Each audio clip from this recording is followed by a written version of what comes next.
नमस्कार मित्रमैत्रिणींनो, जर तुम्हाला आपल्या चॅनलवरच्या कथा आवडत असतील तर लाईक करत जात जा आणि चॅनलला सबस्क्राईब करून बाजूची घंटी दाबा आणि ऑलवर सेट करा. म्हणजे जेव्हा जेव्हा मी नवीन व्हिडिओ किंवा कोणतीही नवीन पोस्ट अपलोड करेन तेव्हा ती सगळ्यात आधी तुमच्यापर्यंत पोहोचेल. धन्यवाद. तर वळूया आपल्या कथेच्या पुढच्या भागाकडे. अमितने त्याला सांगितलं होतं की त्याची शिक्षा इतकी भयानक असेल की एक वेळ तो मरण मागेल, पण हे जगणं नको.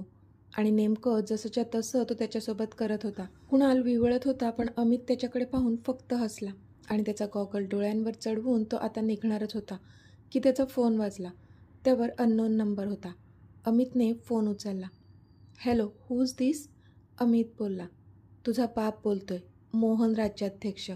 समोरून आवाज आला तशी अमितची बाहेर जाणारी पावलं जागीच थबकली आणि त्याने आश्चर्याने पुन्हा एकदा फोनवरच्या नंबरकडे पाहिलं. आता पुढे.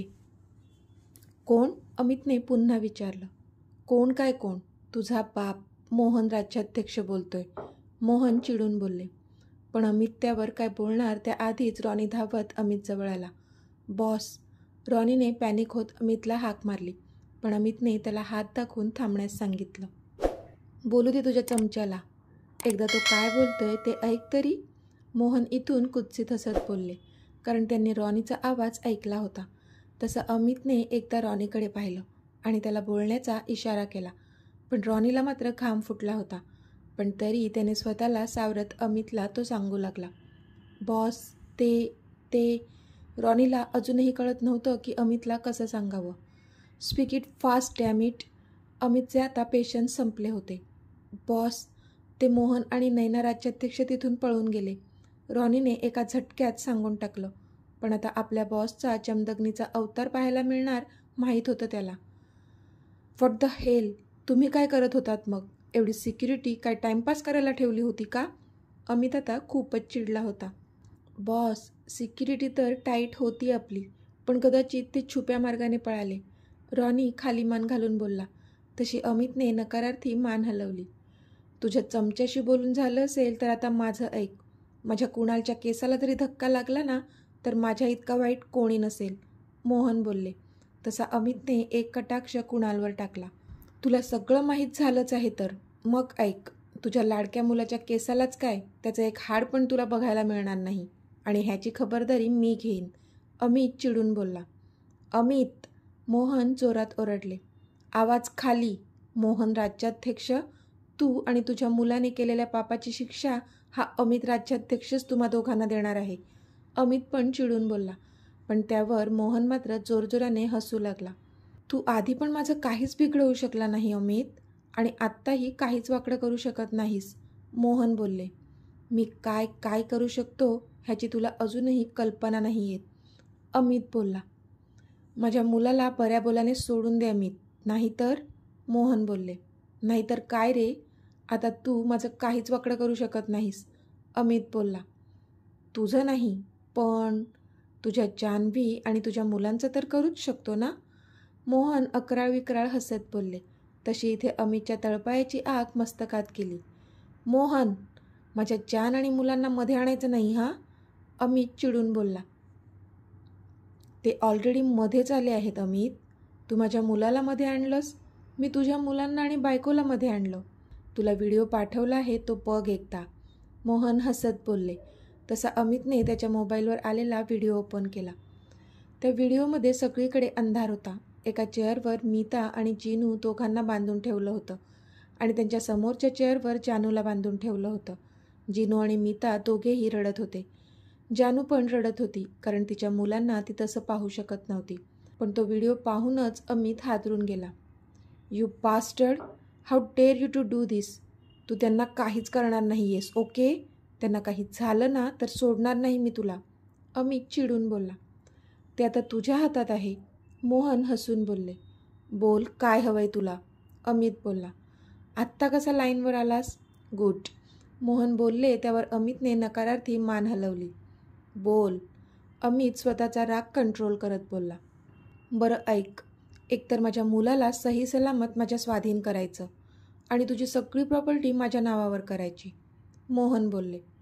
ठीक आहे, तुला हवं तसंच होईल, पण माझ्या जान आणि मुलांना सोडून दे आधी, अमित बोलला. लगेचच तयार झालास तू तर. मला वाटलं आडेवेडे घेशील, पण नाही. गुड बॉय हां. बायको पोरांवर जरा जास्तच प्रेम आहे नाही तुझं, मोहन तुच्छ हसत बोलले. मोहन, जान्हवी आणि मुलांना सोडून दे. मी तुला जे हवं ते सर्व द्यायला तयार आहे, अमित बोलला. एवढी काय घाई आहे? सोडून देईन त्यांना मी, पण एक हात से दो आणि दुसरे हात से लो, मोहन बोलले. म्हणजे, अमितने विचारलं. म्हणजे हेच की मी तुला जे ठिकाण सांगेल त्या ठिकाणी यायचं आणि कुणाल आणि प्रॉपर्टीचे पेपर्स मला द्यायचे. त्यानंतर मी तुझ्या बायको आणि मुलांना सोडून देईन, मोहन बोलले. तशा अमितने रागातच हाताच्या मुठी आवळल्या. फाईन, अमित बोलला. आता जरा कुणालला फोन दे, मला त्याच्याशी बोलायचं आहे, मोहन बोलले. तसं अमितने नाखुशीनेच कुणालच्या हातात फोन दिला. कुणाल आणि मोहनचं काहीतरी डिस्कशन झालं. Wow dad, you are genius, I love you, Kunal खूप खुश होत बोलला. बहुधा मोहनने कुणालला जान्हवी आणि मुलांना किडनॅप केल्याबद्दल सांगितलं होतं आणि त्या बदल्यात कुणालला सोडून द्यायचंही सांगितलं होतं. म्हणूनच कुणालच्या चेहऱ्यावर आता स्माईल आली होती. त्याचा फक्त जीव जायचा तेवढा बाकी होता. इतकं काय काय त्याला सहन करायला लावलं होतं अमितने, पण तरीसुद्धा आता स्वतःच्या बापाने जी खेळी खेळली होती त्यामुळे त्याला हुरूप आला होता आणि खूप जास्त अभिमान वाटत होता स्वतःच्या बापाचा ह्या क्षणी त्याला. आता त्याने कुत्सित हसत अमितकडे फोन दिला.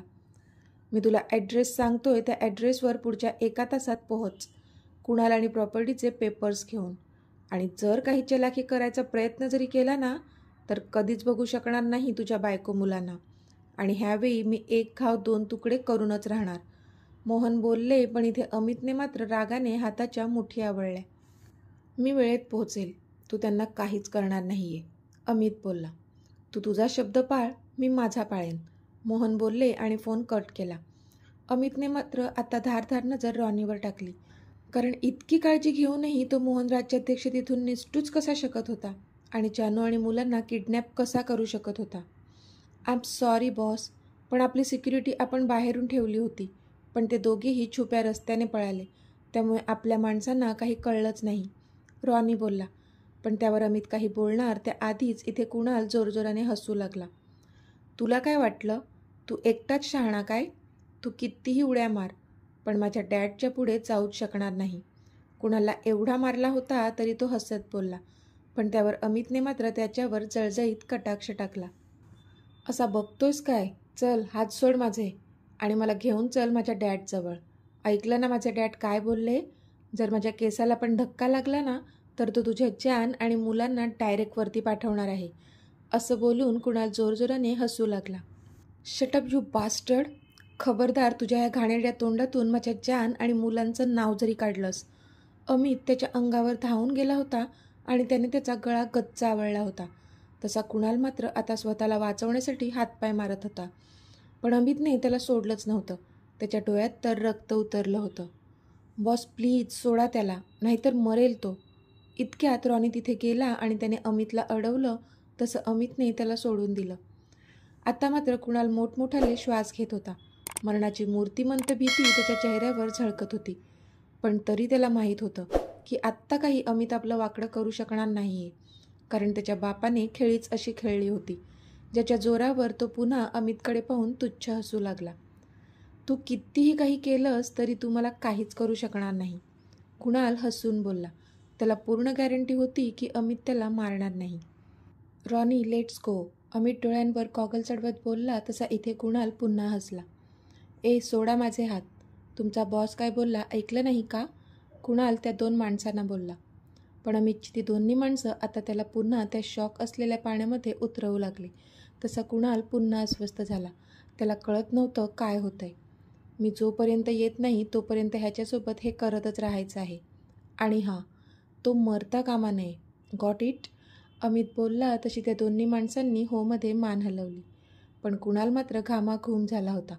थोड्या वेळपर्यंत त्याच्या चेहऱ्यावर जी खुशी आली होती ती क्षणात गायब झाली होती, आणि आता पुन्हा हा जीवघेणा प्रकार आपल्यासोबत होणार आहे हे कळताच त्याच्या हृदयात एक कळ उठली होती. अमित, हे तू बरोबर नाही करत आहेस. माझ्या डॅडनी मला सोडवायला सांगितलं आहे, तू असं नाही करू शकत. अमित, कुणाल तिथून जीवाच्या आकांताने ओरडत होता, पण अमितने मात्र त्याच्याकडे दुर्लक्ष केलं आणि तो तिथून निघून गेला. कॉल आशू राईट नाव. अमित चालता चालता बोलला तसा रॉनीने पटकन आशूचा नंबर डायल केला. अमितने त्याच्या फोनवरून त्याच्या टीम हेडला कॉल केला आणि जानू आणि मुलांचा अर्जंट बेसिसवर तपास सुरू करायला सांगितला. Hello Ronnie. जानू आणि मुलं, आशू रडत रडत बोलली, पण त्यावर पुढे काही बोलणार त्याआधीच अमितने त्याच्या हातातून फोन घेतला. Hello Ashu, what happen, tell me fast. Amit बोलला. अमित, जानू आणि मुलं अजूनही घरी नाही आलेत. मी तुम्हाला कॉल करत होते, पण तुमचा कॉल लागत नव्हता. आशू रडकुंडीला येत बोलली. आशू, काय झालंय ते मला पहिल्यापासून नीट सांग. अमित बोलला. एव्हाना तो गाडीत येऊन बसला होता.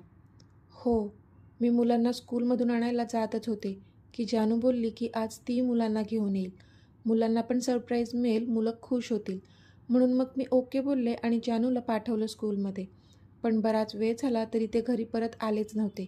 मी जानूचा फोन पण ट्राय केला, पण स्विच ऑफ लागत होता.